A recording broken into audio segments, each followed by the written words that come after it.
Todos somos políticos. E temos uma ideia sobre política. Eu sou Rogério Oliani. Eu sou Ricardo Castilhos. E hoje, Castilhos, nós estamos recebendo a primeira vereadora negra de Cascavel.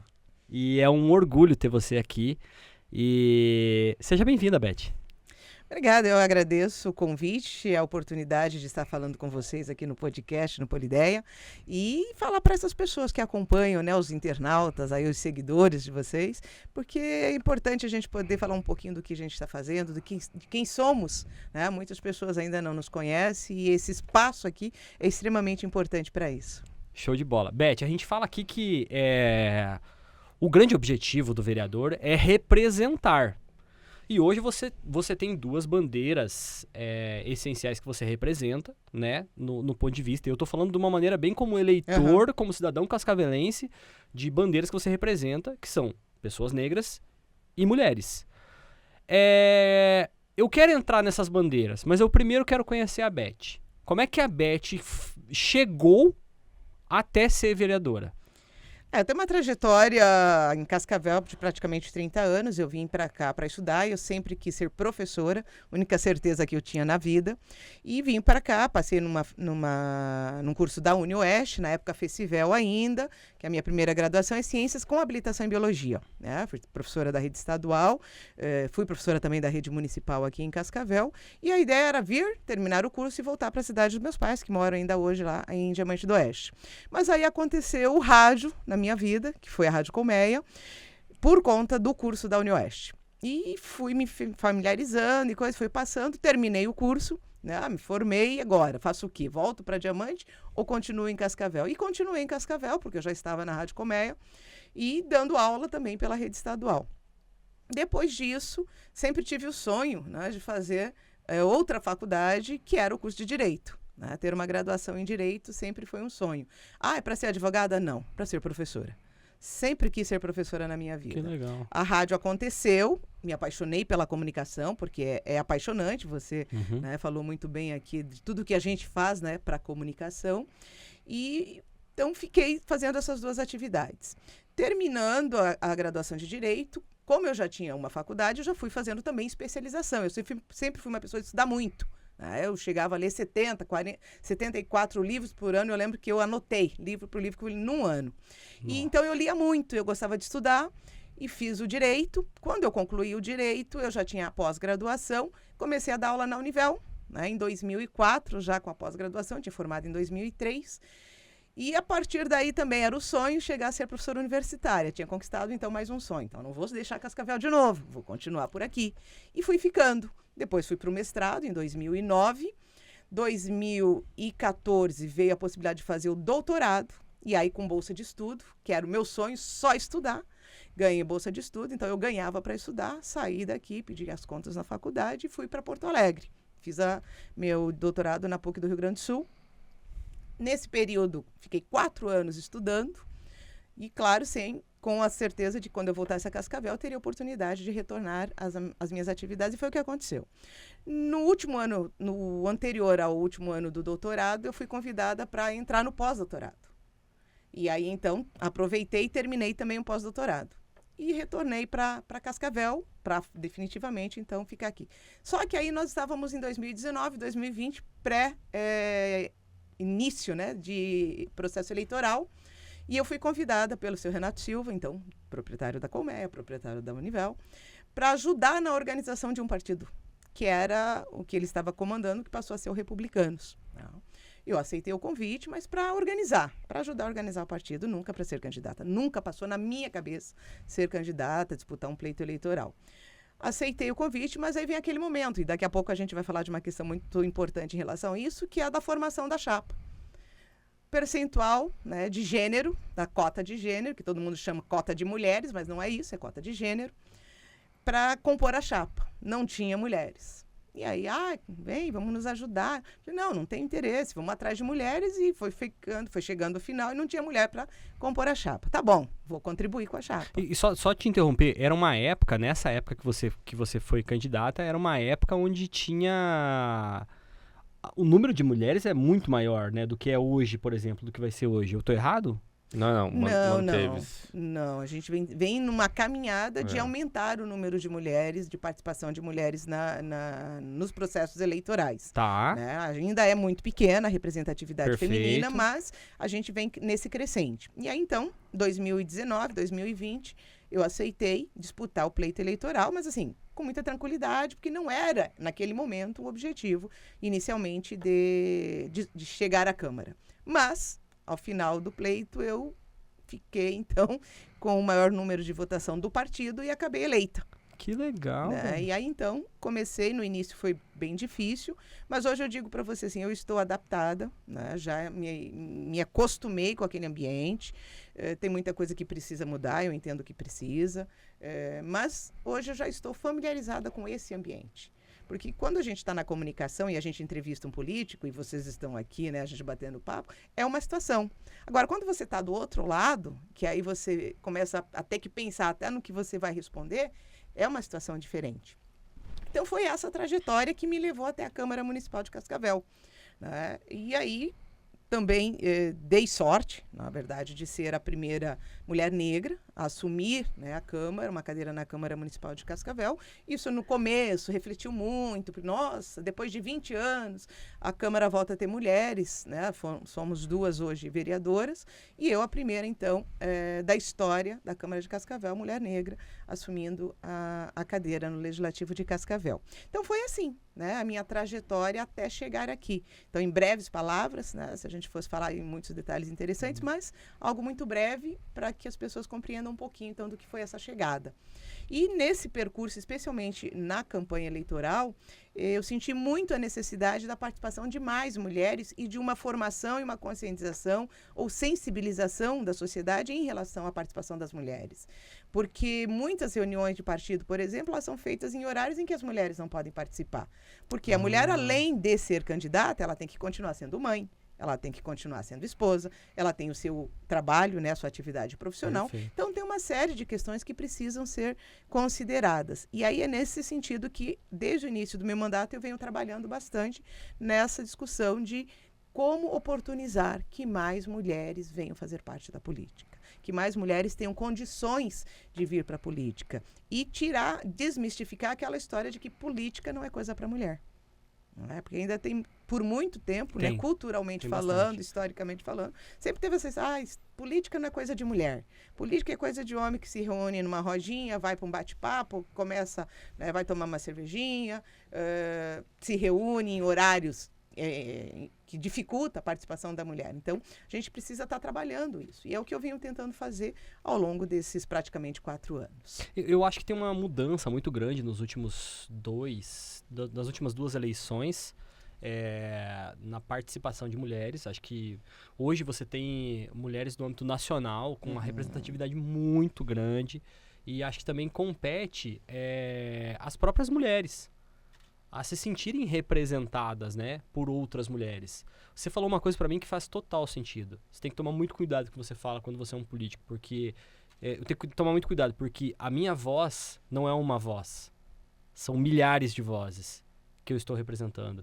E aí tem um certo cuidado com isso, né, Beth? Você falou no início, né? Uma das principais funções do vereador, especialmente, é a representatividade. Quando você está numa condição de representante, você não está falando só por você.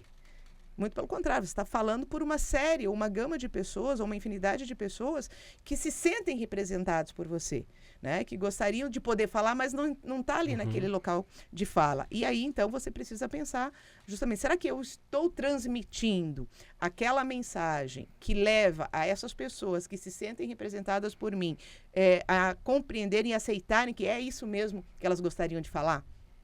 Então, quando eu digo assim, a mulher na política, eu converso muito com mulheres, fiz muitas reuniões com mulheres ao longo desse mandato e a discussão é sempre a mesma. O que eu ouvia delas era sempre a mesma coisa. Nós temos dificuldade, nós não entendemos de política, porque por muitos anos nós não podemos falar em política. Se a gente pensar que a mulher passou a ter direito a votar em 1932, se eu não estou enganada, então é muito recente o direito de votar. Então agora imagina de ser votada, né, e de poder participar das discussões políticas. Sendo que os homens fazem política milhares de anos, né? Milhares de anos. A mulher tinha uma voz calada, né? Ela era silenciada nesse aspecto. E agora não. Hoje a gente tem uma representatividade, por exemplo, no Congresso Nacional, tanto no Senado quanto na Câmara Federal, que, sim, bom, ótimo, a gente já tem que comemorar, mas ainda é muito pequeno. 12%, né, se não me engano, no Senado e 17% na Câmara, ou vice-versa, é muito pouco. Se nós pensarmos que a maioria do eleitorado brasileiro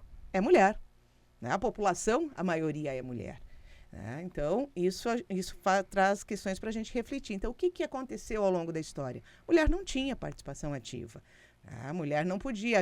Eu ainda sou, embora seja um pouco à frente, mas fui criada numa política na minha casa que tinha coisa para homem e coisa para mulher. Sim. Né? Então, isso aqui é para homem, isso aqui é para mulher. Sou eu e o meu irmão. E meu pai deixava isso muito claro. E muito da sociedade não era. Política não é coisa para homem, para mulher. Mulher tem que fazer corte e costura, mulher tem que fazer culinária, né? É esse tipo de conversa que a mulher tem que estar envolvida.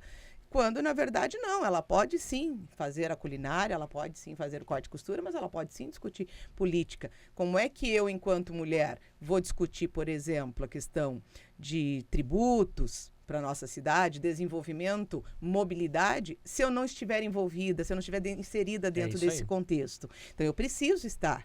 E é isso que eu venho batendo, que as mulheres precisam ocupar esses espaços. Não é ocupar o teu lugar, não é ocupar o lugar do Ricardo, é ocupar o meu espaço dentro, o meu lugar dentro desse espaço. É isso aí. Né? Se eu estou dentro dessa sociedade, que a maioria da população é feminina, então, por que não ter também um aumento nessa representatividade? Hoje a gente já vê mais mulheres se colocando à disposição. Digo isso porque nós estamos diante de um novo momento pré-eleitoral. E agora vem o momento de formar as chapas, as pré-candidatas. Nessa eleição, para essa eleição, eu já consegui mais mulheres disponíveis, dispostas a encarar. Diferente do que foi em 2020, né? Quando eu tive que quase, pelo amor de Deus, implorar para vir compor a chapa, né? Hoje já não, eu aceito, eu quero aprender, hoje, né? Eu quero me envolver. Existe um trabalho hoje dentro do partido, o teu partido é o? Republicanos. O Republicanos, né? Existe um trabalho hoje dentro do partido, porque a gente percebe a movimentação política, a interlocução política em época de eleição. Uhum. Isso fica claro para a sociedade, né? Essa interlocução política. Por quê? Porque é o jornal A, o jornal B, o jornal C falando, o blogueiro A, o blogueiro B, o blogueiro C falando, quem se integrou com isso, quem se integrou com aquilo. Existe um trabalho interno dos partidos, ou vamos falar especificamente do Republicanos, de incentivo e de conexão entre essas mulheres para que isso se torne cada vez mais um ambiente favorável para as próximas eleições? Eu vou te dizer que no Republicanos a gente encontra um certo amparo, né, no sentido de espaço para poder se envolver nos assuntos da política. Por exemplo, nós temos a nossa secretária nacional, que hoje é a senadora Damares, né? Ela é a secretária nacional do Republicanos. Ela, desde o momento em que ela assumiu como senadora, mas antes também, ela já fazia um trabalho em nível nacional, de indo nos estados, falando, abrindo esse espaço, chamando as mulheres para o Republicanos, é claro, mas dando a elas essa oportunidade de discutirem política e de se verem valorizadas dentro desse espaço. Nós teremos agora, no dia 22 de junho, o encontro das mulheres republicanas do estado do Paraná. Que legal. Nós estamos organizando aqui uma caravana Foz do Iguaçu, Cascavel, para ir a Curitiba participar desse encontro, com apoio do partido. Então, ele dá esse espaço. Ele tem uma faculdade, é o único partido que tem uma faculdade. Lá tem cursos de formação. Eles dão permanentemente, fazem, né, ações para formação dessas mulheres, para discutir as temáticas importantes. Eu já tive em 2 encontros nacionais das mulheres em Brasília, né, fui no último, no final do ano passado, estive no Rio Grande do Sul. Então, quer dizer, eles viabilizam esse tipo de movimento para as mulheres se sentirem inseridas. Há essa discussão, porque existe uma preocupação realmente de que as mulheres precisam estar mais presentes para discutir os temas relevantes da nossa sociedade. O conteúdo técnico dos Republicanos é muito bom, cara. Eu volta e meia, eu dou uma estudada ali, vejo o material que eles lançam, né? Para os pré-candidatos, até mesmo para consulta, Sim. né? Excelente, o material é muito consistente, muito bom. Todos os partidos eles estão vindo com essa plantar essa semente da educação dentro, né? A gente vê muito em outros partidos, né? Mas os republicanos, acredito que, como você falou, né, tem bastante coisa, mas os partidos em si, eles têm feito trabalhos de educação política. Isso é muito importante. Eu acho que assim, a questão do trabalho de educação política, eu acho que boa parte dos partidos já tem essa preocupação, mas voltada especialmente para o público feminino, né, com essa ênfase. Com essa ênfase, os republicanos têm sido o partido que mais tem feito isso. Basta ver toda a trajetória. O pessoal vai dizer, mas é porque você está no Republicanos. Não, eu ouço, eu acompanho, porque eu preciso saber o que os outros estão fazendo, né? E a gente vê que realmente as campanhas são lançadas ao longo do ano, por exemplo, Mulher Tome Partido. Uma campanha que foi lançada pelo Republicanos Nacional, mas que foi disseminada em todos os estados, em todas as regiões do Brasil. E nesse sentido de dizer, olha, venha para cá que nós vamos te dar suporte, nós vamos te qualificar, nós vamos te preparar para você ser candidato. Então, isso é importante. Né? Você se sentir segura para ser candidata, chegando lá para exercer o teu mandato, durante o período do mandato, você tem esse apoio. Então, isso vai fazendo a diferença na nossa vida como mulheres. Porque a gente acaba tendo segurança para poder... às vezes acontece, nós tivemos situação de violência política, né? Violência política de gênero. Nosso corpo jurídico vai no local, faz comitiva, vai lá defender a vereadora, a deputada. Nós tivemos um problema sério na Bahia com discriminação, preconceito. O pessoal foi lá, fretaram até um comboio lá em Brasília, foram lá na Bahia defender a vereadora, sabe? Foram lá. Então, tem esse apoio. Por exemplo, eu preciso falar com a nossa procuradora jurídica sobre uma dúvida que eu tenho, é só mandar lá, dali a pouco ela responde. Nossa, existe realmente... Esse contato, sabe? Essa facilidade. Por exemplo, eu mando uma mensagem para a deputada estadual, que hoje a Mara Lima é a nossa secretária do Estado do Paraná, logo ela responde, uma assessoria responde. Tá? Então, nós estamos aqui discutindo que cor de camiseta vamos padronizar. Todo mundo está ali em contato. Qual que é a principal base, qual que é a principal linha que nós queremos discutir? A questão agora, né, a preocupação com recurso para as campanhas. Nós vamos ter, nós não vamos ter, como é que vai ser feito isso? Eles sentam e dizem, olha, nós vamos fazer isso, nós estamos indo para esse encontro dia 22, justamente para falar sobre isso. A Damares vem para o Paraná para falar. Né? Que legal. Tecnicamente, o Republicanos é muito, muito bem preparado, cara. Que legal, que legal. E agora eles estão abrindo, já tem lá o Republicano Jovem, por exemplo, e eles estão com agora abrir mais uma frente, que é a internacionalização. Né? Então, porque você tem que começar a pensar a política não só local, né? A política globalmente falando. Então, são coisas que, tecnicamente, como o Ricardo disse, é muito importante, porque nos dá segurança. Eu acho que o Brasil tem amadurecido muito politicamente. Cara, eu vou dizer para você, o que eu percebo disso é o seguinte... A função precípua do partido é essa questão de ensino, cara. Você não foge muito da doutrinação ideológica. A função do partido é um exercício de estudo de doutrinação ideológica. Por quê? Porque é uma corrente de pensamento, é uma corrente filosófica que o partido, seus valores, na sua cultura, defende. E para ele se manter vivo ou conseguir fazer as mudanças que o partido acredita nos seus valores e princípios, tem que passar obrigatoriamente por educação. Agora, é muito legal, essa bandeira, é visível que, é claro que todos os partidos têm que ter essa necessidade de ter as candidaturas femininas, mas fica evidente que isso é uma bandeira como se fosse um pilar do Republicanos. Isso é muito legal. Eles realmente assumiram essa bandeira, né, Beth? Inclusive, o nosso presidente nacional, que é o deputado federal Marcos Pereira, ele diz assim, no Republicanos, mulher não é cota, mulher é essencial. Olha, que legal. Que diferença de discurso, né? Ele vai para os eventos das mulheres e ele diz, gente, aqui vocês têm participação ativa. Nós sentamos, nós discutimos, né, se você observar vários dos últimos projetos que estão sendo aprovados no Senado e também na Câmara Federal, que são voltados para a questão feminina, elas têm muito a participação das republicanas. Por quê? Porque o partido, na hora de votar, na hora de apoiar, de discutir, eles efetivamente apoiam, né, esses projetos. Então, você vê que há uma atuação importante. Perfeito. E o presidente ouve, ele chama as mulheres, tanto que ele instituiu agora, no nosso regimento, toda executiva do Republicano, seja ela estadual ou municipal, tem que ter cota. Tem que cumprir a lei. Tem se claro, tiver. Porque você exige isso lá na formação da chapa, mas aí você forma uma executiva só de homens. E aí, como é que você vai discutir isso? E aí a mulher acaba virando cota. Então, hoje aqui em Cascavel, por exemplo, nós temos a nossa executiva, que são 5 membros, são 3 homens e 2 mulheres. Então, a gente... E isso está lá no regulamento, foi aprovado no ano passado, no Republicanos, que toda executiva tem que ter.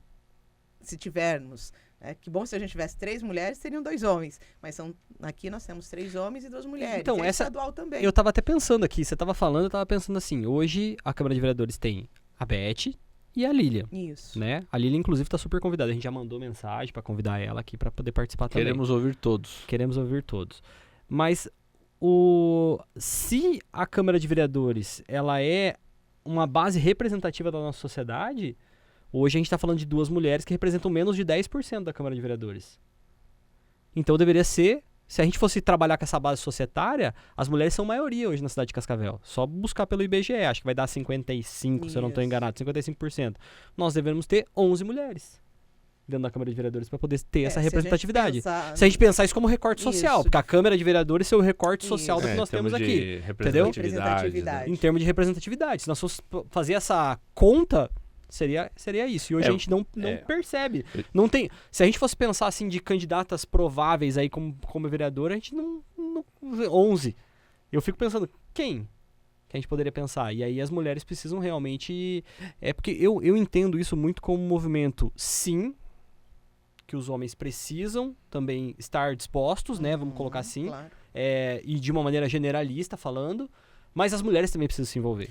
Querer se envolver. Isso. Entendeu? Às vezes também não adianta você abrir o espaço e não tem quem ocupe esse espaço. Ou seja, a mulher não queira se envolver. Mas o que eu venho observando é justamente isso. É você abrir o espaço para ela conhecer inicialmente. Porque antigamente você nem conhecia o espaço político. Né? As reuniões eram predominantemente formadas por homens e só eles discutiam, só eles debatiam. Como se fosse assim, a mulher não entende de política, então não tem que falar. Então é um processo de conscientização agora. E amadurecimento e mudança cultural, Ricardo. Porque a gente sabe, nós temos uma cultura predominantemente, né, masculinizada, masculina, né, a gente chama de machista. Eu não gosto muito tempo porque eu não sou feminista, né? Eu sou mulher. É que aí parece que tá uma contrário do... Não é isso. É uma história cultural nossa onde a predominância sempre foram dos homens, determinando os espaços de poder. Hoje a gente vem nesse trabalho de dizer para a mulher, não, ela pode participar, ela deve participar. Ela é bem-vinda. Ela é bem-vinda para esse espaço também. Então aí você começa a ver mais mulheres se interessando pela política. Eu acredito que todos os partidos aqui de Cascavel, nesse pleito, já tiveram uma facilidade um pouco maior em relação ao número de mulheres para compor a chapa. Né? Ainda é pouco. Eu poderia ter 30 homens e 30 mulheres. E aí vai para a convenção decide ali quem seriam os candidatos. Isso. Mas a gente acaba indo quase que no limite, né? Do número de mulheres para cumprir aí a questão legal. E isso é uma coisa que a gente precisa mudar de concepção.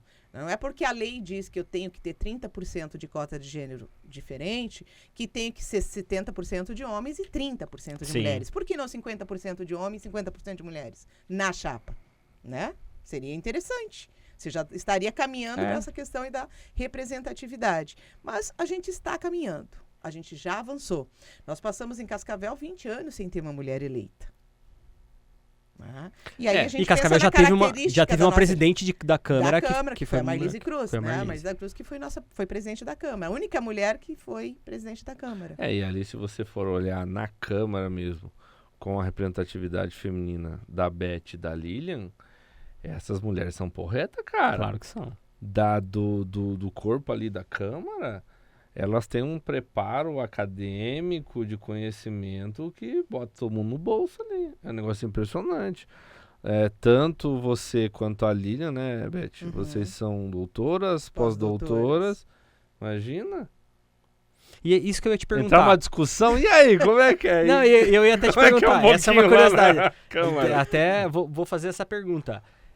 Vocês duas, é evidente que vocês participam de projetos juntos por serem mulheres e vocês precisam lá dentro da Câmara se unir para conseguir conquistar algumas bandeiras. Pautas em comum, né? Mas ideologicamente vocês divergem em grandes coisas. É o que eu falo assim. Praticamente em tudo. Praticamente em tudo. Mas o que eu quero dizer assim, as pessoas imaginam, né? E eu tive uma conversa com a minha mãe sobre isso. Uhum.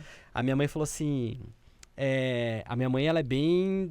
Não vou falar de uma das linhas, né? Uhum. E aí ela falou assim, mas como é que um conversa com o outro? Eu falei, porque dentro da câmera eles vão conversar, porque a gente vai falar de educação, entendeu? Vai divergir alguma questão ideológica? Vai, mas todo mundo quer uma educação melhor. Então a gente vai conversar para isso. Então os gabinetes são abertos, inclusive para os outros vereadores. Isso, e eu explicando sobre isso. Mas eu queria entender de você, queria ouvir de você. Como é que é essa interlocução com a Lilian, já que vocês divergem tanto, e como é que vocês atuam e trabalham de certa forma juntas? Você falou bem, a gente tem pautas comuns. Por exemplo, bandeira relacionada aos direitos e garantias das mulheres. É pauta minha e é pauta dela. Né? Então, projetos que são favoráveis para esse público, nós trabalhamos junto, nós assinamos junto e nós defendemos junto, independente de posicionamento ideológico. Né? O projeto é bom, vai ajudar Cascavel, vai ajudar as mulheres? Bom, então vamos trabalhar em cima desse projeto. Vamos conversar com os colegas vereadores, tentar convencê-los também da importância do projeto para a sociedade. Não é um projeto bom para mim, é um projeto bom para ela, mas é um projeto bom para a sociedade. Perfeito. Um exemplo que eu posso dar aqui foi quando nós trabalhamos o projeto da dignidade menstrual. Um projeto para garantir, por exemplo, para adolescentes, para jovens, o acesso a absorvente, um produto de higiene tão simples, usual, né? Toda mulher usa, só que nós sabemos que muitas mulheres, pela condição social, da vulnerabilidade social e econômica, não têm acesso. Se você pegar uma mãe que tem 4 ou 5 filhos, entre comprar 1 litro de leite e às vezes comprar um pacote de absorvente, ela vai comprar um pacote de leite. Uma adolescente vai acabar deixando de comprar o produto porque ela não tem condições. E aí a gente sabe que usa outros tipos, né, de recursos, como a gente fala o paninho, né, até o papel higiênico, né, como no lugar do absorvente. E aí isso tem a ver com saúde, tem a ver com a qualidade do estudo da menina que está lá. Tudo isso envolve. E aí a gente precisou discutir isso na Câmara. Nós tivemos colegas, vereadores, que disseram, mas discutir isso aqui? Gente, onde é que nós vamos discutir política pública voltada para um determinado grupo? Por isso que precisa ter representatividade feminina. Precisa ter, porque as pautas que são interessantes para a gente, às vezes para ele até pode ser interessante, assim, importante, mas não vai discutir. E aí a gente conversamos com os vereadores, mostramos para ele a necessidade, mostramos números, questão que você falou, né, da saúde, né, da mulher, que reflete na saúde da família, né, porque se ela não está bem, ela vai ter que ou procurar o médico ou ter, né, que se afastar, por exemplo, dos filhos. Eu tive alunas que deixaram de ir para a escola, quando eu trabalhava na rede pública, porque não tinha absorvente. Então, você ter isso à disposição lá na escola, você ter isso na unidade básica de saúde, para que essas pessoas que vivem vulnerabilidade social e econômica possam ter acesso, é um baita de um programa. É um baita de um programa. É tipo, desculpa a minha ignorância, tá, Beth? Mas é mais ou menos a questão daquela política pública que tem a livre distribuição, por exemplo, de camisinhas. É uma questão de segurança, de saúde pública. Sim. Da mesma forma que tem essa distribuição que combate a questão do problema da AIDS, etc, existe a questão, ou deveria existir, né, a distribuição desses absorventes por uma questão mínima de dignidade, para essa menina ter até uma saúde melhor, ter uma dignidade, né? E nós somos pais de meninas, né, cara? Não, com certeza. Isso mas eu digo pesa, assim, mas pesa isso que eu ia muito. falar, existe uma geração muito boa vindo aí. Ontem eu estive lá na posse da Câmara Jovem, e eram mais meninas do que meninos. Na Câmara Mirim também. Tá muito enganado, mas eu tô batendo o olho aqui pegando a minha memória fotográfica aqui pra bater nas fileiras aqui, tinha mais menina do que menino. Então, e essa geração, ela vai discutir mais abertamente, e inclusive os meninos, porque eles têm uma visão diferente hoje, porque se discute isso mais abertamente. Por muito tempo era tabu discutir esse tema. Vai falar abertamente isso no público, né, no ambiente público. Então, a gente teve essas situações, e outras que eu poderia citar aqui, mas temas que são relacionados e muito específicos à mulher. Então, o homem às vezes até pensa, mas não vai discutir. Não. Então, você precisa ter essa representatividade. Até porque o homem tem aquele negócio de... Já pensou o seguinte, existe uma câmera, vamos imaginar hipoteticamente, uma câmera com 21 homens lá definindo. Aí eu tenho minha filha, tá no colégio público, viu, eu queria botar na pauta aí sobre absorventes, cara. Que isso, cara, você vai colocar absorvente aí, entendeu?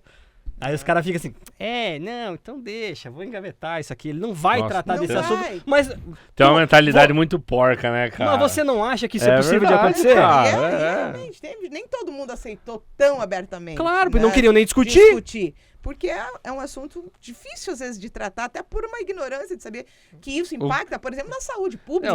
Eu não duvido se teve vereador que não sabe nem o que é um absorvente feminino. Mas se o homem... Nossa, eu vou cometer uma gafe. Mas teve um vereador lá que não sabia o que fazia um residente no hospital. Que ele residia no hospital. Eu ia falar que se o homem menstruasse, ia ter 7 dias de descanso no mês pra ele, entendeu? Não é verdade? Não é fácil. Não é, porque ele, nossa, meu Deus, eu tô mal. É importante essa participação das mulheres, né? É então, muito importante. Você fala, Cascavel hoje tem 2 mulheres, são 19 homens. A gente poderia ter um número maior. Quando eu digo que essa questão da participação da mulher e a conscientização dela, da presença dela nesse espaço é fundamental, eu, durante o período da campanha passada, quando eu cheguei para algumas mulheres e pedia, né, olha, sou candidata, estou aí colocando meu nome à disposição, algumas diziam assim para mim, nossa, que legal, bacana, vamos ter, né, candidata mulher. E aí eu dizia assim, então eu posso contar com o seu voto. Que lá em casa a gente senta e discute e todo mundo vota em quem o meu marido decide. A gente absurdo, ainda né? tem isso. Por quê? Mas é porque a mulher ainda não se sentia, não se sente preparada politicamente para discutir, não, esse candidato não, por que esse candidato? Por que nós vamos votar nesse e não naquele? Né? Então, hoje, a gente começa a ver que as mulheres estão mais atentas, mas ainda existe aquela que vai dizer, não, eu não me envolvo, eu não discuto, política não é para mim. Quem decide essas coisas é o meu quem marido. decide meu marido. Então, ainda a gente tem isso. 2024.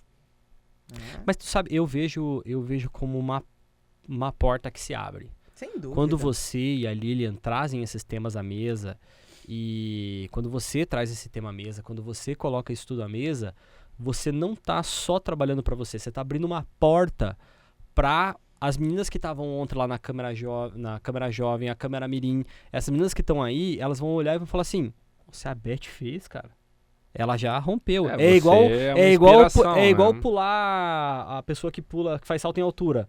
É só a Beth botou o sarrafo pra cima. Ela vai ter que pular mais alto se ela quiser, entendeu? Então é sarrafo pra cima e vida que segue.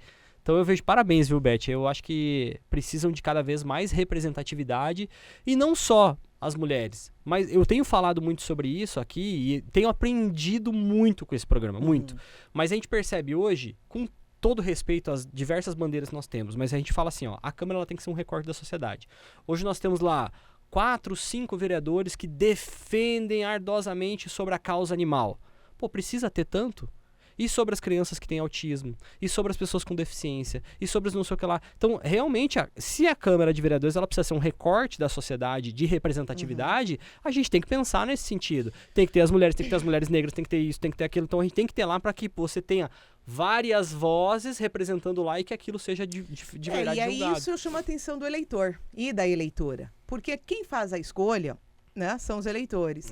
Então, por exemplo, a gente precisaria ter representantes de pessoas com deficiência. Quem entende melhor sobre os problemas, as dificuldades, os desafios da pessoa com deficiência? O deficiente. Né? Quem entende melhor, por exemplo, de preconceito, de racismo? O negro. Quem entende melhor de políticas, de temas das mulheres? As mulheres. Então, a gente precisa ampliar essa representatividade. Até quando houve uma discussão do aumento do número de vereadores, a gente foi criticado, aquela coisa. Eu votei favorável no sentido de que eu entendo que eu preciso ter maior número de representatividade, ter maior número de cadeiras para ampliar essa possibilidade. Porque quanto mais grupos estando lá representados, melhor a discussão para a sociedade, porque cada grupo vai se fazer representar. Isso é importante. Então, eu, por exemplo, defendo a causa animal. Eu sou uma protetora.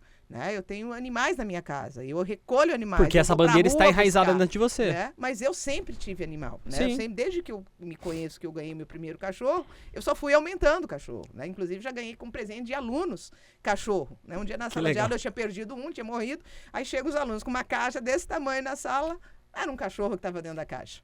Né? Então, quer dizer, mas eu tenho essa intimidade, outros também têm. Tem alguns que vão pelo caminho, vão se agregando. Sim. Faz parte. Mas, por exemplo, nós temos vereadores que trabalham a causa do autista. Eu também defendo a causa do autista. Inclusive, nós estamos para receber aí 2 milhões de recursos do deputado Diego Garcia, que vem para o CETEA.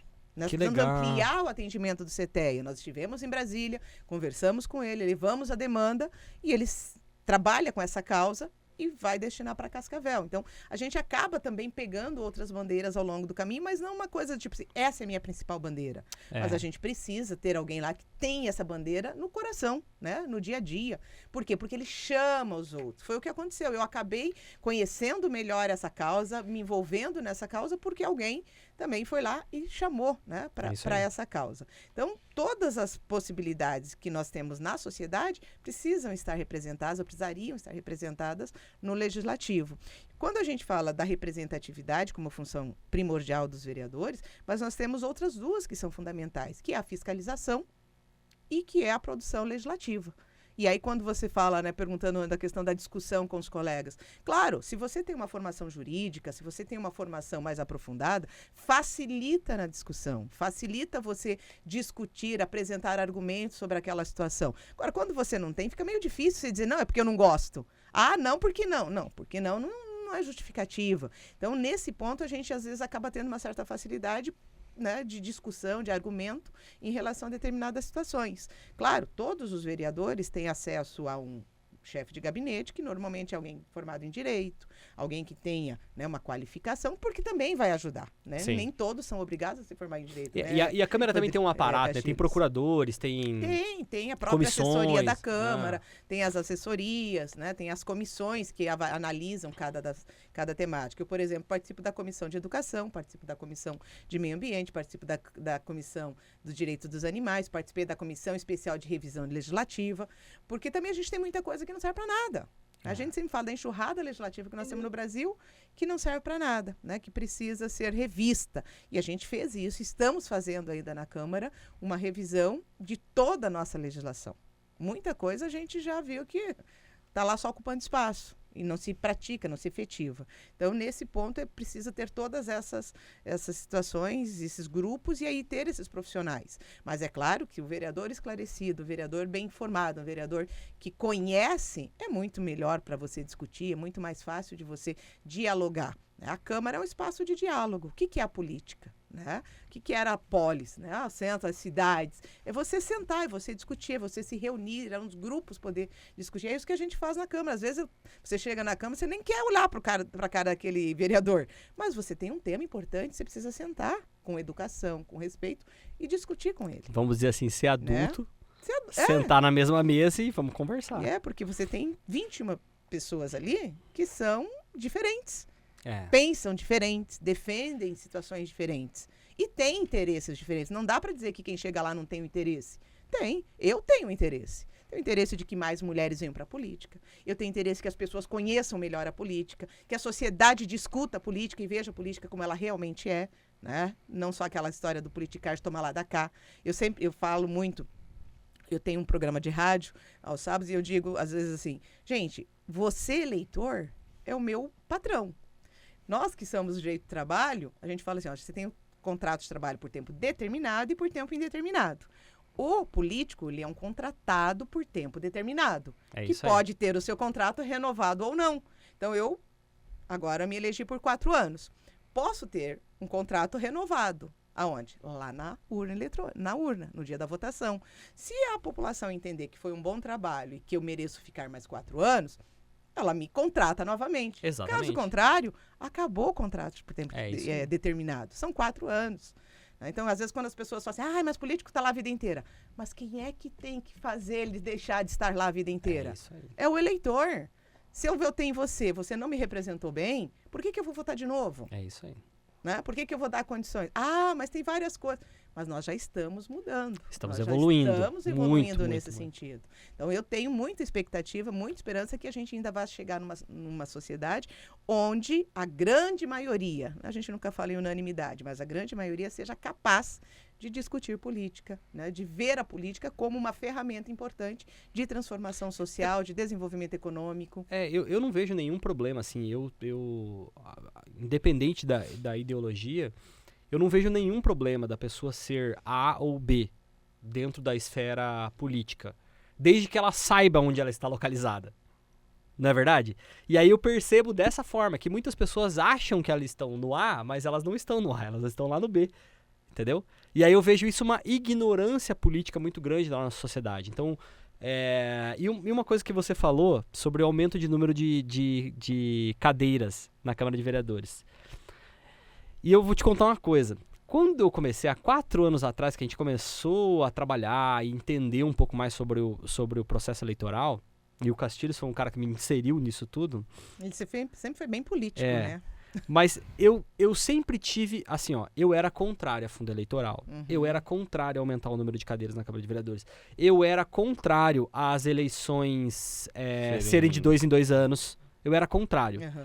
E a partir do momento que você começa a entender o processo eleitoral, eu falei assim, cara, tá certinho. É a gente a sociedade que coloca mal os políticos lá. Que faz mal a sua representação lá dentro. O seu voto que é ruim. Mas o sistema político brasileiro, ele é muito bom, de 2 em 2 anos, a organização consegue se manter com as eleições, o fundo eleitoral é para que outras pessoas possam fazer, independente se você vai pegar fundo eleitoral ou não, e se você diverge com isso ou não, mas mais pessoas podem trabalhar do processo eleitoral por conta do fundo eleitoral. Até o aumento do número de cadeiras, a gente vai falar assim, ó, são 21 vereadores, Cascavel está crescendo de uma maneira avassaladora. A gente vai estar falando aí, quem sabe, nós estamos falando na próxima eleição de 440 mil habitantes. E aí, você tem um vereador para quantos mil habitantes hoje? E você vai ter um vereador para quantos mil habitantes lá? Daqui 5 anos. Entendeu? Né? E dessa representatividade. Então, sim, precisa ser discutido para que isso aumente para 25, para 27. Até a questão do voto proporcional, né? Acho o cálculo eu acho bem interessante. Quer dizer, você tem os mais votados do partido geralmente sobem quando atingem a cota, mas é um negócio assim, é uma cooperação, é uma competição e cooperação ao mesmo tempo, porque o pessoal da chapa, todo mundo tem que trabalhar para conseguir os votos, só que quem se destaca depois que atinge o quociente, o partido atinge o quociente eleitoral, quem foi o mais votado sobe. Então todo mundo tem que trabalhar para conseguir pelo menos ter um representante daquele grupo ali. E depois aquilo entra nos cálculos que é distribuído para que haja mais representatividade. Então o cara muitas vezes que entra com poucos votos lá no final dos cálculos, na verdade, ele é um cara que, se não tiver essa oportunidade, ele não representaria talvez um pessoal que não é visto, porque os votos são poucos nele, mas somando tudo, ele entra como como um representante, né? É porque a representação é do partido, né? Exatamente. E aí, nesse sentido, acho que até para incentivo, acho que uma coisa que deveria ser meio que uma praxe dos partidos, uma determinação, que, por exemplo, isso que você acabou de falar é muito verdade, Ricardo, que é a questão de que todo mundo tem que trabalhar para que a chapa faça lá 1, 2. Você tem lá 22 candidatos, né? Pré-candidatos hoje. Mas vai chegar lá na convenção, vamos sair de lá com 22 candidatos. Só que não vão chegar aos 22. Vai chegar 1, vai chegar 2, dependendo da votação do grupo, 3 candidatos, né? Vão chegar a assumir a cadeira. E aí você tem lá o primeiro suplente, o segundo, o terceiro, que de repente às vezes é a primeira vez que ele está participando. Né? Então, por que você que foi eleito, né, a chapa, o partido determinar isso, dê oportunidade para o teu suplente assumir 30 dias, para que ele conheça, para ele saber como é que as coisas funcionam lá dentro. Porque se na próxima, de repente, ele se eleja, ele não vai sofrer tanto, porque ele já sabe como é que é. Já tá experiente. Né? Qual é o caminho, por exemplo, eu me licenciei 3 vezes. Eu dei oportunidade para 3 suplentes. Na verdade, quando eu me afastei a primeira vez, que assumi o Carlos Xavier, que depois ganhou judicialmente e acabou assumindo a cadeira definitivamente, mas eu me afastei 30 dias, o Carlos assumiu. Depois eu me afastei 30 dias, o João Diego assumiu. Depois me afastei mais 30 e o Eduardo Laurentino assumiu. Então, quer dizer, nós tivemos praticamente os 5 primeiros colocados do partido que passaram pela Câmara. Que legal. Sabe? Então, por quê? Porque eu sei que eu fiz 1.211 votos. Ótimo, fiz 1.211. Mas se só eu tivesse feito essa quantidade e o restante não tivesse somado para a gente fazer o quociente eleitoral, eu não teria chego. E são mais pessoas também participando desse processo eleitoral que vão ajudar nas próximas eleições, né? A gente sempre está pensando para essa, mas eu digo aqui que a gente tem que sempre pensar para daqui a 4 anos, 8 anos. Até porque isso fortalece o grupo, né? Fortalece o grupo. Porque se você tem um cara lá, o cara é a estrela do partido, tal, não sei o quê. Se o cara não fizer, por exemplo, o que você fez, que é dar chance, né? Você licencia, entra outra pessoa, tem experiência e tal. Se a pessoa trabalhar sempre sozinha, é inevitável que ela vai desidratar o time. Então, é o processo eleitoral, e por isso que eu acho que as pessoas que são pré-candidatos, como você, né, Beth, claro, você tem um mandato, mas você é pré-candidata para o próximo pleito. E todos os demais pré-candidatos, né, de todos os partidos, vocês são guerreiros, vocês são heróis. Porque você tem que participar de uma corrida que não tem... É uma corrida de um você, é um tiro curto. É um tiro curto. E pronto, acabou. Você não tem... Não, vou corrigir, vou voltar. Não tem como. Não, é só daqui 4 anos. Então é uma mistura que o processo eleitoral você sente e vê a essência das pessoas. Isso é muito legal. E é por isso que eu sou apaixonado pelo processo eleitoral, justamente por causa disso. Porque vocês têm que participar, vocês têm que se juntar como grupo, vocês têm que articular politicamente, vocês têm que pensar em tudo, vocês têm que chegar no coração do potencial eleitor, vocês têm que pensar na bandeira, organizar o discurso, montar grupo, organizar funções para cada um do grupo, para todo mundo no final conseguir 1 ou 2 representantes. Articular politicamente quem que vai ser o candidato para o executivo daquela chapa, vamos dizer assim. Cara. A política não é para amador. E realmente, isso é fascinante, né? Isso é fascinante, você poder sentar, ver essas coisas acontecendo, essa articulação, né? Buscar as pessoas, convencer que ela é importante ali naquele grupo, que o papel dela é fundamental. Porque às vezes a pessoa, mas eu não tenho condições de me eleger. Mas olha, você é fundamental, porque sem você o grupo não chega. Exatamente. Né? Você tem um papel fundamental. Às vezes as pessoas dizem, e eu ouvi de algumas pessoas, Beth, você está trabalhando para trazer mais mulheres para a política. Sim, estou trabalhando para trazer mais mulheres para a política. Mas essas mulheres serão potenciais concorrentes suas. Ótimo! Ótimo que elas serão. Por quê? Porque nós vamos ter a possibilidade de ter eu e mais algumas, ou se eu não tiver, mas que tenhamos mulheres lá. Mais mulheres. Né? Então eu tenho lá a minha chapa com 7 mulheres. Né? Comigo 7. A gente tira foto junto, a gente se abraça, a gente faz reunião. Por quê? Porque essas mulheres são importantes para o processo. E essas outras mulheres também te olham com uma certa liderança dentro daquele grupo, né, Beth? Isso, então até teve uma que falou Beth, na eleição passada você foi a minha candidata. E eu agora sou... Ótimo, que bom, eu te incentivei a ser candidata também. Que legal. Né? Você te motivei a estar aqui, a colocar o seu nome à disposição. Pode ser que daqui 2 anos, 3 anos, daqui um mandato, não sei. Né? O futuro. Agora, a função do grupo da Beth lá é organizar isso de forma estratégica.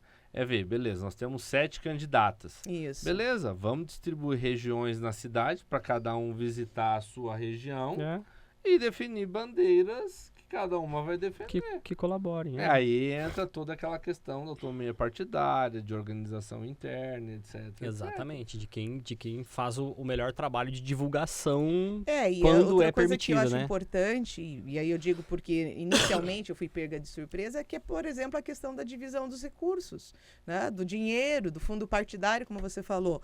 Existe, é claro, o interesse do partido de fazer o maior número de cadeiras. E aí ele vai verificar os potenciais candidatos que realmente têm mais viabilidade, mas não vai deixar de atender os demais. Né? E a gente precisa entender isso também, né? Dentro dessa distribuição, dentro da conjuntura da formação desse grupo. E conforme as mulheres vão envolvendo, vão participando, nossa, Beth, mas é assim? Nossa, eu não imaginava que acontecia dessa forma. Né? Então você vai mostrando para elas como é que as coisas vão acontecendo, e quanto mais elas participarem, mais elas vão ter oportunidade de opinar. E às vezes, por conta dessas opiniões, dessas sugestões, algumas coisas mudem. Né? Algumas coisas mudem. Você falou do fundo eleitoral, e eu inicialmente também tinha muita resistência, tanto que do dinheiro que veio para mim, eu devolvi. Eu devolvi dinheiro para o partido. Alguém falou para mim, você não devia ter devolvido. Devolvi, eu não usei. Eu usei o essencial naquele momento. Né? Mas eu entendo, por exemplo, que hoje o fundo partidário ele é uma ferramenta que dá oportunidade para aquele que não teria condições nenhuma de disputar. Ou porque ele não tem relacionamento para fazer arrecadação, né? E aquela arrecadação de pessoa física é interessante, mas antigamente a gente tinha muito das pessoas jurídicas que investiam um monte, depois compravam o mandato do vereador, do deputado, né? Os lobistas, e aí tinha o político na mão, porque, bom, eu te dei, né? Eu investi 50 mil, 100 mil, 200 mil na tua campanha. 1 milhão, quando a gente vai pensar em federal, Senado. Então você acabava ficando amarrado. E hoje, com o fundo eleitoral, eu sei que há uma crítica muito grande, é muito dinheiro, é muito recurso, de repente de rediscutir a questão dos valores, mas é a chance que eu dou para aquela menina que jamais poderia concorrer, porque ela não tem condições econômicas. Ela pode ter condição de política, ela pode ter condição de conhecimento, ela pode ter a habilidade de liderança, mas não teria viabilidade de disputar o pleito. E eu acredito muito que as próximas eleições, elas serão cada vez mais populares digitalmente falando. Sem dúvida nenhuma. Então, assim, hoje esse recurso é fundamental. Hoje talvez é mais fácil uma menina dessa que não tem, ela acabe se tornando uma influenciadora dentro daquele meio que ela está, e ela consegue uma representatividade sem ter que gastar muitos recursos. Vamos pensar de maneira digital, né? Falando de Instagram, Facebook e tudo mais. Ela consegue chegar. E aí sim o fundo eleitoral vai acabar. Mas eu acho que é super necessário o fundo eleitoral, porque a gente sabe que tem coisas que são... Que mesmo com tudo isso, né? Hoje a gente, claro, tem já representantes que se elegeram exclusivamente com os recursos digitais. Mas se você pensa no material mínimo de campanha, santinho, perfurate... o próprio impulsionamento na internet, né, da Facebook, Instagram, isso tudo vai recurso. Né? Então, o mínimo você precisa ter. Então, por isso que eu digo, os valores, eu acredito que podem ser rediscutidos, mas não dá para deixar de dar essa condição, essa oportunidade para essas pessoas que, às vezes, têm o seu salário para manter a sua vida, seu trabalho, e gostaria de ser um candidato, gostaria de disputar um pleito. E outra, dentro do pleito eleitoral, você não pode obrigar a pessoa a querer ser digital. Porque tem pessoas lá que vão querer... que não tem essa habilidade. Então, ela tem que participar do processo. Ela tem que contratar alguém. Ela vai contratar que jeito, exatamente. Ela tem que estar... Eu queria fazer 2 observações sobre essas questões aí. Primeiro que você havia comentado lá atrás a respeito do processo eleitoral. Eu vejo que o processo eleitoral brasileiro tem evoluído e muito. Em termos, assim, de robustez... em termos de regras, organização, está obrigando os candidatos a fazer uma política mais profissional, no sentido de estarem melhor preparados. Então, essa redução mesmo, antes tinha chapas aí na eleição passada, 32 candidatos, agora você está com 22. Então a régua é mais alta.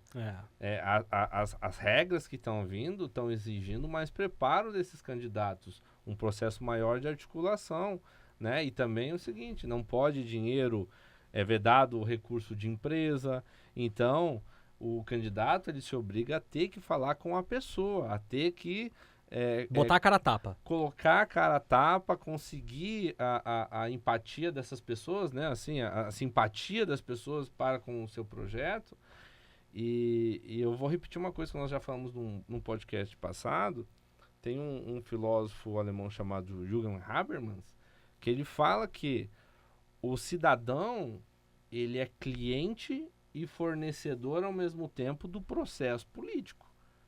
Então, enquanto cliente, porque o cidadão tem demandas que ele cobra do governo, né? Então, ele é cliente dos serviços públicos, mas, ao mesmo tempo, ele é fornecedor. Por quê? É o cidadão que coloca o político lá que vai, é verdade, vai providenciar um melhor serviço para ele. Então, o cidadão ele é cliente e ele é fornecedor ao mesmo tempo. E o fundo eleitoral ele vem nisso. É melhor que o dinheiro seja público, ou seja, venha dos impostos, das contribuições. Por quê? Porque pensa o seguinte, é o próprio cidadão financiando o processo que vai governar ele depois. É isso aí. Então, é o dinheiro que sai do bolso do cidadão para pagar o processo eleitoral, né? Esse processo político eleitoral, que depois vai tratar ele como cliente. Então é melhor que seja o próprio cidadão esse financiador do que uma entidade privada como uma empresa, alguma coisa do tipo. Até porque você legitima esse processo. Exatamente. Né? Você legitima o processo. Exatamente. E, claro, que bom se um dia a gente chegasse num momento em que as pessoas votassem exclusivamente pela consciência da sua participação, sem precisar eu ir lá na sua casa, bater na porta da sua casa e tentar te convencer, né, da minha capacidade, da minha qualificação, das minhas condições para te representar.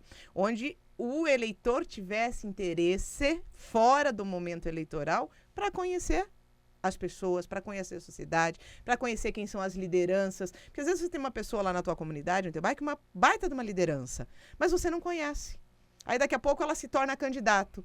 Aí a pessoa precisa estar batendo lá na tua porta para convencer você de que ela é importante ou que ela está capacitada e habilitada para te representar. E aí, muitas vezes, fica aquela... eu voto em você, mas aí depende. O que você vai fazer por mim? O que você vai me dar em troca? Então, isso é muito complicado, mas é um processo em termos de senso comum, o brasileiro é pouco politizado. Pouco. Não gosta de política. Qual seria o ideal? O próprio cidadão contribuir com o partido político...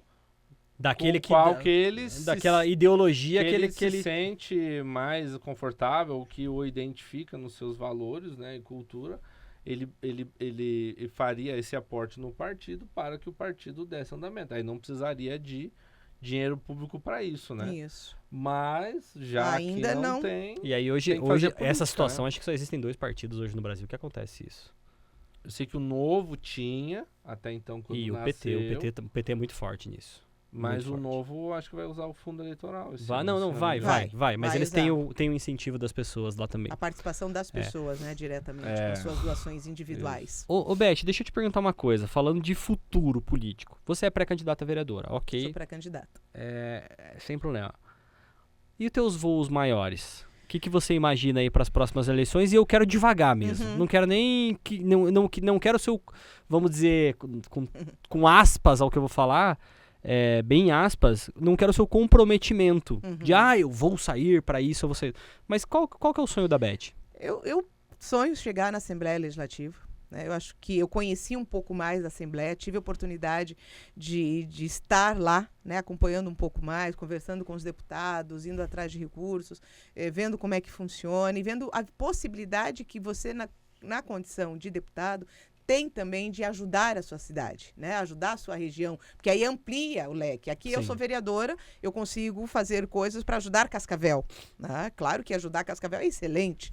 E eu acho que isso acaba refletindo também nos municípios próximos, quando você tem uma saúde de qualidade, quando você tem um transporte de qualidade, um sistema viário, né, interessante, que viabilize a mobilidade dentro da cidade, pessoas que venham para cá e encontrem isso aqui de forma muito receptiva. Agora, como deputado, você pode ajudar Cascavel, mas você pode ajudar Toledo, você pode ajudar Veracruz, Céu Azul, Santa Teresa, Santa Helena, Lindoeste, todos os demais municípios que possam ser também da sua área de abrangência. Então, eu sonho, sim, chegar à Assembleia Legislativa. Nesse primeiro mandato, algumas pessoas me perguntaram por que você não foi candidata a deputada, né? Porque eu estava ali, nós tivemos uma eleição, como você falou, né? A cada 2 anos veio o pleito para deputado estadual, porque eu tinha um compromisso com quem me apoiou, com quem me incentivou, que era, eu vou para o primeiro mandato e vou terminar o meu primeiro mandato. Para eu conhecer bem como funciona, para eu cumprir aquilo que eu assumi como compromisso com os meus eleitores. Eu vou terminar o primeiro mandato. Mas você pode disputar futuramente? Aí sim, futuramente. Então, agora eu sou pré-candidata à reeleição para vereadora. Digamos que eu me reeleja, que é muito importante isso, mas existe a possibilidade no futuro eu disputar uma vaga na Assembleia Legislativa? Que eu legal. acho que é uma possibilidade. Além da Assembleia Legislativa? Não, porque eu já estou pensando assim, na idade, eu quero também, né, pensar lá no futuro. Sim. As pessoas não dizem que eu tenho a idade que eu tenho, com essa cara de 30, né? Mas a Assembleia Legislativa é um sonho. Espero um dia poder chegar lá. Quero te parabenizar, viu, Beth? É uma visão de bastante coerência. Viu? Bastante coerência. Parabéns. Porque quando você vai e se compromete, eu pretendo fazer isso, eu preciso ter um tempo para isso. Sim. Quando você chega pela primeira vez, e eu sempre acho que o primeiro mandato você tinha que cumprir ele integral, se você foi eleito primeiro mandato como deputado, termine o primeiro mandato. Conheça bem. Para amadurecer, né? amadurecimento. Porque você leva 1 ano para aprender. Eu vou viajar. Sobra 3. Eu vou viajar na maionese aqui. Da minha parte, a pessoa só poderia ser candidata a deputado estadual se ela cumpriu completamente o mandato de vereador. Na minha opinião, deveria funcionar assim a política, tá? Mas é que tem uma questão de representatividade. As pessoas... Beleza. E para ser deputado federal é a mesma coisa, tinha que ser deputado estadual antes. Por quê? Você vai jogar... Já pensou o seguinte, a pessoa não teve experiência na política, aí ela vai ser deputada federal. Aí ela chega lá, se você demorou 1 ano para aprender a ser vereador, você vai aprender 2 a ser deputado. Não, mais. Eu vou te dizer se você leva mais. Eu tive em Brasília, seguindo lá, acompanhando os deputados. Tu não sabe nem andar na cidade. Uma semana em Brasília. Gente, aquilo é uma loucura. Até que você consiga achar o caminho para você chegar onde você precisa ir, né? Você passar ali pela portaria, né? A identificação, aquela coisa toda. Você já leva nem o teu assessor, nem teu assessor. Aí você ali chega na chapelaria, lá. né?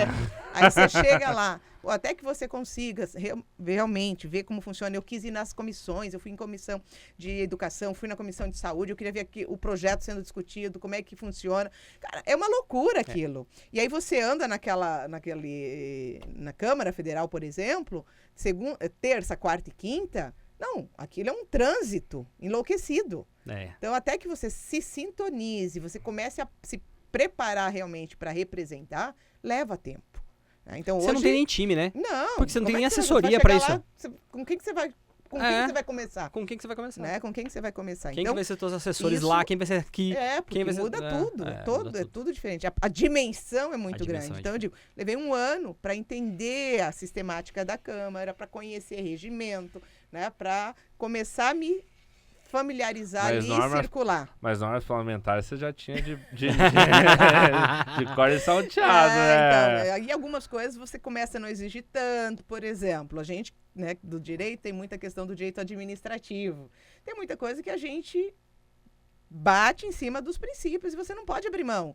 Mas tem coisa que você acaba verificando que é possível fazer certo, fazer correto, mas aí você usa outra alternativa, você outra legislação, você usa outra ferramenta que você pode fazer. E para aprender isso leva tempo, né? Leva tempo. Então, eu fiz 4 anos, estou terminando os meus 4 anos. Eu acho que assim, hoje eu já estaria preparada, assim, para ser uma deputada estadual, né? Por conta do contato, coisa do que eu conheci, do que eu vivenciei lá. Recebi há pouco tempo 2 homenagens na Assembleia Legislativa do Estado do Paraná, né? Por conta do trabalho feito aqui, né? Um na área da igualdade racial, né? Que a gente fez toda a discussão junto com os outros vereadores, claro, mas a iniciativa de criar o Conselho Municipal da Igualdade Racial, dia 4 de junho vamos ter a votação para esse conselho importante para a nossa cidade de Cascavel. Também a questão do trabalhador, né? As políticas, mas não aquela questão da política partidária de A contra B, não, de discutir as questões do trabalho, tanto do lado empresarial quanto do lado do trabalhador. Isso é importante a gente pensar, porque não existe relação capital e trabalho um sem o outro. A gente tem que discutir hoje essa relação e isso é importante. Então, tivemos também lá na Assembleia, recebendo uma homenagem proposta por 2 deputados. Então, ver como é que isso funciona lá, porque às vezes a gente faz uma homenagem aqui, algumas pessoas criticam. Mas por que homenagear o Ricardo? Por que homenagear... Gente, tem um porquê, né? Ou desenvolveu um trabalho na sociedade, ou se mobilizou numa causa, né? Ou demonstrou, vivenciou a sua vida em favor de uma situação, de uma causa. E aí eu vendo essa representatividade, dizer assim, eu pude fazer um bom trabalho, ao ponto desse trabalho ser reconhecido. E aí, claro, você chegando lá, você sabe que você vai conseguir fazer, né? Então, eu acho que a gente deveria ter essa caminhada. Isso que você falou é muito importante. Se eu conheço como funciona a Câmara, aí eu quero saber como é que funciona a Assembleia. Aí eu acho que eu sei tudo, não. Eu chego lá na Câmara Federal, Deus o livre. E quando você chega no Senado, então? Né? Aí nossa, é outra coisa. É outra realidade. Então, tudo isso é um aprendizado. E eu digo mais, na minha ideia, acho que a gente já discutiu sobre isso uma vez. Eu já te falei sobre isso ou não? Uma hora eu vou te contar sobre isso. Eu vou te falar uma hora. Evidente ainda, velho. Aí eu falei assim, e o vereador poderia ter, tipo assim, a pessoa poderia ficar em 2 mandatos no máximo. Então é o vereador, deputado estadual. Aí ele vai ficar deputado estadual, depois deputado federal, entendeu? E aí a carreira dele... Fecha 30 anos sem ele consegue, mas se ele for um mau vereador, não é que a população vai descartar ele, o sistema mesmo vai descartar ele e falar assim, você teve 2 mandatos pra fazer o que você quer, agora vamos... Porque eu acho que isso daria uma mais pessoas podendo participar do pleito e da situação. Mas é uma viagem da minha cabeça. Eu não tenho opinião formada sobre isso. É um tema sempre... que precisa ser discutido. Mas isso é política. É política. Mudança da sociedade, mudança de pensamento. A gente tem que estar aberto para isso. Porque o grande problema que eu vejo muitas vezes na política é o seguinte. Eu tenho a minha ideia, a minha posição e eu jamais aceito discutir ela com você. É como se ela fosse a verdade absoluta e não existe verdade absoluta. né? A tua verdade ela vai ser sua verdade em razão das suas relações, né? Das referências que você tem, do contexto histórico que você está inserido, do contexto social, que pode ser totalmente diferente do meu. Então eu preciso conhecer o teu lado, eu preciso conhecer a tua história, eu preciso conhecer a tua verdade para ver se ela é compatível com a minha ou não, no que elas divergem, no que elas são parecidas, no que elas são semelhantes. E estar disposto também, né? A ouvir, estar ouvir, disposto, falar isso é e importante. discutir. Ô, Beth, qual a Cascavel que você enxerga no futuro? Uma Cascavel muito desenvolvida, além do que ela já é, né? Hoje nós temos a capacidade de crescimento por si só. Eu digo, Cascavel hoje é uma cidade que se autodesenvolve em todas as áreas. Ela está muito bem estruturada, né? Nós temos que reconhecer, especialmente nesses últimos 8 anos, né? 7 anos e pouco, que Cascavel cresceu muito, desenvolveu muito, amadureceu muito. E aí esse amadurecimento político é extremamente importante. Quando você une iniciativa privada e poder público em favor de uma causa. Nós vimos discussões importantíssimas, luta pela o Trevo Cataratas, né? Houve uma união da iniciativa privada com o poder público. O aeroporto é uma união, né? De uma batalha dos empresários e o poder público junto, e a gente foi vendo essas coisas acontecer. Ampliação do nosso perímetro urbano, porque a gente precisa dar espaço, né? Para mais indústrias, para mais empresas, para mais habitações. Muita gente está vindo para Cascavel e aí a gente tem que se preparar para o futuro com a questão de políticas de segurança, políticas educacionais, porque aumenta a população, Sim. Aumenta a questão da violência, né? Então a gente precisa estar preparado para isso. Então eu sonho com uma Cascavel onde nós tenhamos essa estrutura adequada para o momento que nós estivermos. Você falou daqui alguns anos, 450 mil habitantes, 500 mil habitantes, né? Cascavel tem uma capacidade de crescimento aí até 2050, dobrar a população, triplicar a população, da forma como nós estamos vivendo. Né? Basta ver o número de pessoas que estão vindo para cá.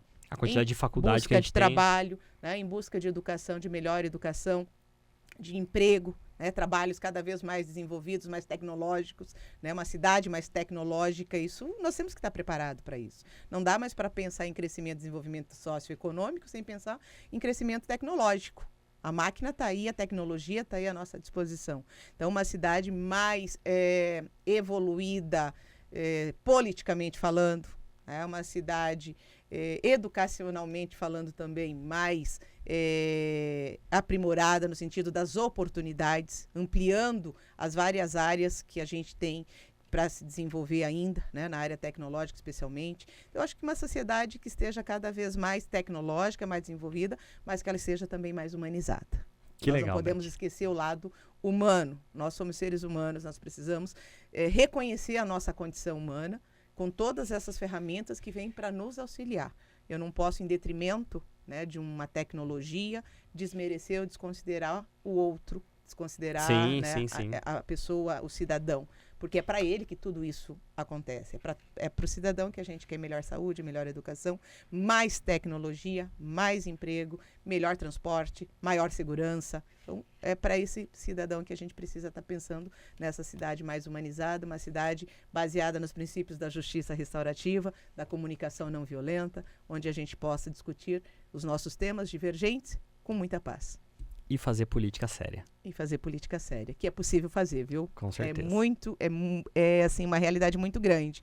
Você fazer política séria, sem a política do toma lá da cá. Política com argumento, com proposta, com projeto, com plano, né? Planejamento, isso é fundamental para que a gente possa ter essa sociedade cada vez mais inserida dentro das suas áreas, dos seus contextos, mas especialmente lembrando que nós somos uma sociedade de pessoas e não uma sociedade de coisas. Show de bola. Beth, muito obrigado pelo teu tempo. Obrigado por nos ensinar tanto, né? Foi um papo muito... Uma vez professor, sempre né? Obrigado mesmo e... Beth, vou te pedir... Isso. Pode falar, por favor. Não, eu ia comentar para você olhar para aquela câmerazinha e falar para as pessoas que querem te conhecer melhor a sua história, as suas bandeiras, uma mensagem que você tem para elas e convidar canal, as pessoas, né? Convidar e falar qual o canal que elas podem entrar em contato contigo. Bom, para você que ainda não me conhece, para você que já me conhece e quer saber um pouco mais, né, da minha história, da minha trajetória, você pode nos acessar nas nossas redes sociais. Eu tenho o Instagram, vereadora Beth Leal, oficial, tem o Facebook também, Beth Leal, o nosso gabinete na Câmara Municipal de Cascavel, o gabinete que está no andar superior, o gabinete 11, você pode chegar lá, nos procurar, levar as suas demandas, as suas propostas, aquilo que você acha que é importante a gente ainda ampliar dentro do nosso trabalho. E também, né, como professora, dizer assim, eu sou professora, hoje estou vereadora, com muito orgulho, represento essa cidade maravilhosa, que é a cidade de Cascavel, e que você será sempre a pessoa muito bem-vinda, e a sua opinião, a sua sugestão também será muito bem acolhida, e faça da minha voz a sua voz aqui em Cascavel. Show de bola, Beth. Muito obrigado, viu? Grande abraço a vocês, obrigada pela oportunidade e que o Polideia Cast seja, né, cada vez mais um mecanismo, né, um órgão de comunicação que leve a comunicação para além da informação. Hoje a gente tem muita informação, mas a gente precisa que as pessoas tenham conhecimento, que as pessoas tenham aprofundamento de temas extremamente importantes para a nossa sociedade. Show. Obrigado, viu? Todos somos políticos. E temos uma ideia política. E nós queremos saber qual é a sua. Vem participar com a gente.